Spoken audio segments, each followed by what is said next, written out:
Hello friends, வணக்கம், welcome back to our channel Jashvika Media. And இன்னைக்கு என்ன video வந்து பார்க்க போறோம் அப்படினா நிறைய பேர் வந்து ரீசன்ட்டா நான் இன்ஸ்டாகிராம்லயா இருக்கட்டும் யூடியூப்லயா இருக்கட்டும் நிறைய பேர் கேட்ட விஷயம் அக்கா உங்களோட பிரெக்னன்சிக்கு அப்புறம் உங்களோட belly fat வந்து எப்படி ரெடியூஸ் பண்ணீங்க அப்படினு கேட்டிங்க. அண்ட் அதுக்கு முன்னாடி என்ன क्वेश्चन எல்லாம் கேட்டிங்க அப்படினா ரெண்டு விஷயம் உங்களுக்கு வந்து நார்மல் டெலிவரியா சிசேரியனான்னு கேட்டிங்க. எனக்கு வந்து ரெண்டு பேபியுமே நார்மல் டெலிவரி, ஜஷ்வி நார்மல் தான், கன்விகாவும் நார்மல் தான். ஸோ ஃபர்ஸ்ட் பேபி நார்மல் பிறந்தா ரெண்டாவது நார்மல் பிறக்கும் அப்படிலாம் கிடையாது. எத்தனையோ பேத்துக்கு ஃபர்ஸ்ட் வந்து நார்மல் பிறந்து ரெண்டாவது சிசேரியன் பிறந்திருக்கு. இன்னும் எத்தனையோ பேத்துக்கு ஃபர்ஸ்ட் வந்து சிசேரியன் பிறந்து ரெண்டாவது வந்து நார்மல் வந்து பிறந்திருக்கு. அண்ட் யார் யாருக்கெல்லாம் ஃபர்ஸ்ட் சிசேரியன் பிறந்து ரெண்டாவது நார்மல் பிறந்துச்சு அப்படின்னு சொல்லிட்டு கீழே கமெண்ட் பாக்ஸ்ல கமெண்ட் பண்ணுங்க. ஏன்னா எனக்கு தெரிஞ்ச நிறைய பேர் வந்து ஃபர்ஸ்ட் பேபி சிசேரியன் பண்ணிருப்பாங்க, ஒரு 1 or 2 years கேப் விட்டுட்டு செகண்ட் பேபி பெத்துக்கும் போது அந்த குழந்தை வந்து நார்மலா வந்து பிறக்கும். ஸோ எனக்கு ரெண்டு குழந்தை நார்மல், அதனால வந்து பெல்லி ஃபேட்டை ஈஸியா ரெடியூஸ் பண்ணிட்டேன் அப்படிங்கிறது கண்டிப்பா இல்ல. ஏன்னா வந்து உங்களுக்கு வந்து சிசேரியன் இருந்தாலும் சரி நார்மலா இருந்தாலும் சரி, நார்மலா இருந்துச்சு அப்படின்னா வயிறு வந்து கட்டணும். ஸோ அந்த வயிறு வந்து கட்டலை அப்படின்னா நமக்கு வந்து கண்டிப்பா வந்து வயிறு வந்து ஊதி போய், அதாவது கர்ப்பப்பையில வந்து காத்து போய் நல்லா வந்து வயிறு வந்து ஊதிரும். அதனால வந்து தொப்பை வந்து பெருசா தைரியமா இருக்கும். இது சிசேரியன் இருந்துச்சு அப்படின்னா சொல்லவே வேணாம், கண்டிப்பா தொப்பை வந்து போடும்.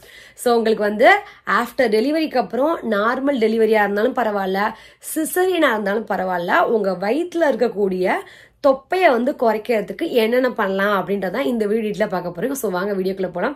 இது வரைக்கும் நம்ம சேனல் நீங்க சப்ஸ்கிரைப் பண்ணல அப்படின்னா ப்ளீஸ் சப்ஸ்கிரைப் பண்ணிக்கோங்க. கூடவே பக்கத்துல இருக்க பெல் பட்டன் கிளிக் பண்ணி ஆல் கொடுத்துக்கோங்க. அண்ட் எப்பவுமே வந்து டெலிவரி பண்ண, அதாவது டெலிவரி ஆனதுக்கு அப்புறம் நீங்க வந்து என்னென்ன ஸ்டெப் வந்து ஃபாலோ பண்ணணும்னு சொல்றேன்.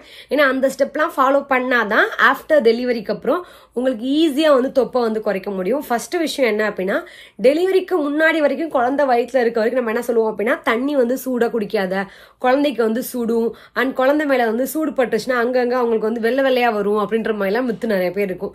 ஆனா அதெல்லாம் வந்து இருக்கா இல்லையா அப்படின்றதெல்லாம் தாண்டி ஆஃப்டர் டெலிவரிக்கு அப்புறம் கண்டிப்பா நீங்க குடிக்கிற கொஞ்சோண்டு தண்ணியா இருந்தாலும் பரவாயில்ல, நீங்க குடிக்கிற தண்ணி எல்லாமே சுடு தண்ணியா இருக்கணும். அந்த மாதிரி சுடு தண்ணியா குடிக்கும் போது உங்களுக்கு வந்து டைஜஷன் நல்லா ஆகும். நீங்க நல்லா வந்து உங்களுக்கு வந்து நல்ல கான்ஸ்டிபேஷன் இல்லாம இருந்துச்சு அப்படின்னா குழந்தை நல்லபடியா வந்து மோஷன்லாம் வந்து போவாங்க. ஸோ அதுக்காகவாது நீங்க வந்து என்ன பண்ணுங்க அப்படின்னா சுடுதண்ணி குடிங்க.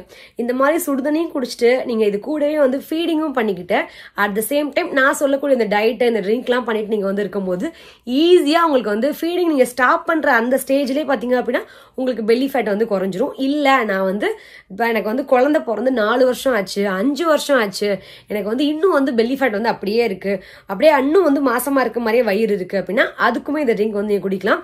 இந்த ட்ரிங்க்குக்கு தேவையான பொருள் என்னென்ன அப்படின்னு சொல்லி ஃபர்ஸ்ட் பாத்துட்டு வாங்க. அண்ட் இதுக்கு தேவையான பொருள் என்னென்னு பாத்தீங்க அப்படின்னா பட்டை, கிராம்பு, அண்ட் கூடவே பாத்தீங்க அப்படின்னா இஞ்சி குட்டி குட்டி பீஸா கட் பண்ணிக்கோங்க. இதுல வந்து முக்கியமா பாத்தீங்க அப்படின்னா சீரகம், கருஞ்சீரகமும் இருக்கணும், நாம நம்ம சமையலுக்கு யூஸ் பண்ற சீரகமும் இருக்கணும். ஓமம், மிளகு இருந்துச்சு அப்படின்னா மிளகு ஆட் பண்ணிக்கோங்க. என்கிட்ட மிளகு இல்லை, அதனால மிளகு தூள் ஆட் பண்ணிருக்கேன். கூடவே பாத்தீங்க அப்படின்னா மஞ்சத்தூள். இதுதான் இதுக்கு தேவையான பொருள். உங்களுக்கு இதை விட கொஞ்சம் இன்னுமே நல்ல சீக்கிரம் எஃபெக்ட் தரணும் அப்படின்னா கொஞ்சமா நீங்க சோம்பும் வெந்தயமும் ஆட் பண்ணிக்கோங்க. எனக்கு அது ரெண்டும் வந்து அந்த ஃபிளேவர் வந்து கொஞ்சம் பிடிக்காது, மற்றபடி சீரகம் கருஞ்சீரகம் பிடிக்கும். நான் இந்த ட்ரிங்க் தான் வந்து இன்ன வரைக்கும் குடிச்சிட்டே வரேன். ஸோ இதை வந்து நீங்க எப்ப குடிக்கலாம் அப்படின்னா, இதை வந்து ஃபர்ஸ்ட் வந்து எப்படி ப்ரிப்பேர் பண்ணுவோம் அப்படின்னா, இது எல்லாத்தையும் ஒரு சின்ன தண்ணி எடுத்துக்கோங்க. ஒரு சின்ன பவுல்ல ஒரு பெரிய டம்ளர், சும்மா குடி டம்ளர் இல்ல, பெரிய டம்ளர் அளவுக்கு தண்ணி ஊத்தி இந்த எல்லா பொருளும் போட்டு நல்லா கொதிக்க விடுங்க. 10 நிமிஷம் கொதிச்சு அப்படின்னா அந்த டம்ளர்ல இவ்வளவு வந்துரும். டம்ளர் இவ்வளவு பிடிச்ச அப்படின்னா இந்த அளவுக்கு வந்துடும். அந்த அளவுக்கு நல்லா கொதிச்சதுக்கு அப்புறம் இந்த மாதிரி உங்களுக்கு கல்ல வந்து வந்துடும். அதுல இருக்கக்கூடிய எல்லா எசன்ஸும் ஃபுல்லா இறங்கிடும். ஸோ இந்த டைம்ல நீங்க வந்து நல்லா ஆற வச்சிருங்க. ஃபுல்லா ஆற வைக்க கூடாது. இந்த டீ காஃபி எல்லாம் குடிப்பாங்கல்ல அந்த சூட்டுக்கு இலை சூட்டுக்கு ஆற வச்சிருங்க. இதை வந்து நீங்க வந்து ட்ரிங்க் பண்ணணும். எப்ப ட்ரிங்க் பண்ணும் அப்படின்னா காலையில வெறும் வயிற்றுல அண்ட் வந்து சாப்பிட்டுறணும். எப்பொழுதும் போல நீங்க வந்து சாப்பாடு எடுத்துக்கோங்க. மதியானம் சாப்பிட்டதுக்கு அப்புறம் இந்த ட்ரிங்க் வந்து குடிக்கணும். நைட்டு சாப்பிட்டு முடிச்சுட்டு தூங்க போறதுக்கு முன்னாடி குடிக்கணும். ஒரு நாளைக்கு 3 வேளை குடிக்கணும். நான் வந்து பாத்தீங்க அப்படின்னா 2 வேளை தான் வந்து குடிப்பேன். அண்ட் காலையில ப்ரிப்பேர் பண்ணி வச்சுட்டு காலையில குடிச்சு முடிச்சிருவேன். அது இருந்துச்சு மிச்சம் இருந்தா மட்டும் மதியம் குடிப்பேன், மிச்சம் இல்லை அப்படின்னா விட்டுருவேன். நைட்டு வந்து இந்த ட்ரிங்க் வந்து குடிப்பேன். இது மாதிரி வந்து குடிக்கலாம். என்ன ஆகும் அப்படின்னா உங்களுக்கு செரிமானம் நல்லா ஆகும், குழந்தைக்கு பாலும் நல்லா ஊறும். அண்ட் ஆஃப்டர் டெலிவரிக்கு அப்புறம் இந்த மாதிரி குடிக்கும் போது உடம்புல இருக்கக்கூடிய எல்லா கொழுப்புமே வந்து குறையறதுக்கு, தேவையில்லாத அந்த பேட் கொலஸ்ட்ரால் எல்லாம் குறைக்கிறதுக்கு ரொம்பவே ஹெல்ப்ஃபுல்லா இருக்கும்.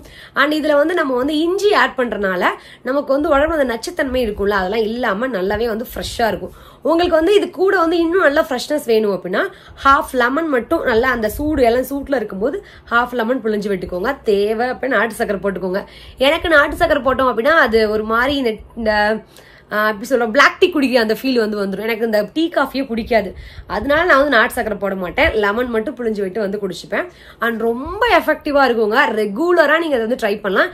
இது கூடவே பாத்தீங்க அப்படின்னா நீங்க வந்து இந்த மைதா, பீஸா, பர்கரு அண்ட் கடையில் விற்கக்கூடிய இந்த ஜூஸ், முக்கியமான விஷயம் என்ன அப்படின்னா இந்த லேஸு, குர்குரே, இந்த மாதிரி இந்த பேக்கட் ஐட்டம்ஸ் எதுவுமே சாப்பிடாம நீங்க ரெகுலரா வீட்டுல என்ன சாப்பாடு சமைக்கிறாங்கன்னு பரவாயில்ல, சப்பாத்தியா 3-4 சப்பாத்தி கூட சாப்பிட்டுக்கோங்க. அண்ட் சாப்பாடு குவான்டிட்டி மட்டும் கொஞ்சம் கம்மி பண்ணிக்கோங்க. மத்த எல்லாமே ஆயில் ஐட்டம், முக்கியமா நம்ம குக் பண்ற சாப்பாட்டுல ஆயில் கொஞ்சம் கம்மி பண்ணிக்கோங்க. மத்த எல்லாமே நீங்க டெய்லி சாப்பிடுறதே சாப்பிடலாம். அது கூட இந்த ட்ரிங்க் வந்து குடிச்சிட்டு கொஞ்சம் வாக்கிங், 1 டேக்கு அட்லீஸ்ட் ஒரு ½ அன் அவர், ஒரு 1 ஹவராவது வாக்கிங் போங்க. இந்த மாதிரி பண்ணிட்டு வரும்போது உங்களுக்கு நல்ல கிராஜுவலா வந்து ரிசல்ட் தெரியும். மினிமம் ஒரு 2 to 3 மந்த்லயே உங்களுக்கு வந்து சூப்பரா வந்து வெயிட்லெஸ் வந்து ஆகும்.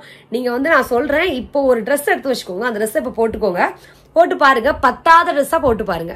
அது வந்து ஒரு 3 மந்த் ஆஃப்டர் இதை ஃபாலோ பண்ணிட்டு மறுபடியும் அந்த ட்ரெஸ் போட்டு பாருங்க, பர்ஃபெக்டா அந்த ட்ரெஸ் உங்களுக்கு வந்து பத்தும். ஏன்னா இது நான் வந்து எனக்கு எக்ஸ்பீரியன்ஸ் ஆன விஷயம். நான் என்கிட்ட ஒரு ஆரஞ்சு கலர் ஒரு டாப்ஸ் இருக்கு, என்னோட காலேஜ் கான்வொகேஷன் டைம்ல அது போட்டேன். அது சுத்தமா எனக்கு பத்தவே இல்லை, சுத்தமா போடவே எனக்கு முடியல. இப்போ அட்லீஸ்ட் வந்து எனக்கு வந்து போட முடியுது. பிரஸ்ட் சைஸ் மட்டும் கொஞ்சம் பெருசா இருக்கனால எனக்கு வந்து கொஞ்சம் ஒரு அன்கம்ஃபர்டபுளா இருக்கு. இன்னுமே நான் வந்து நல்ல வெயிட் லாஸ் வந்து பண்ணணும் அப்படின்னு சொல்லிட்டு ரெகுலரா ஃபாலோ பண்ணிட்டு இருக்கேன். இல்ல கொஞ்சம் சீட் பண்ணிடுவேன். ஏன்னா வந்து ஜஷ்வி கன்விலாம் வந்து சாப்பிட்றாங்களே ஏதாவது சாப்பாடு, அதனால அந்த ஆசையில சாப்பிட்டுருவேன் நான். மற்றபடி வந்து ரெகுலரா இது குடிக்கனால பெல்லி ஃபேட் வந்து நல்லாவே வந்து ரெடியூஸ் ஆகும். ஸோ இதை வந்து ட்ரை பண்ணி பார்த்துட்டு ரிசல்ட்டை கீழே கமெண்ட் பாக்ஸ்ல கமெண்ட் பண்ணுங்க. பாக்குற மற்ற வியூஸ்க்கு ரொம்ப யூஸ்ஃபுல்லா இருக்கும். நீங்க ட்ரை பண்ணி பார்த்துட்டு ரிசல்ட் வந்ததுக்கு அப்புறம் அதை கமெண்ட் பண்ணீங்க அப்படின்னு அந்த கமெண்ட் நான் பின் பண்ணி வைப்பேன். ஸோ இந்த வீடியோ கண்டிப்பா உங்களுக்கு யூஸ்ஃபுல்லா சொல்லி நம்புறேன். இதே மாதிரி ஒரு சூப்பராக நாங்களும் சாதிக்கிறேன். Until then, take care, bye bye.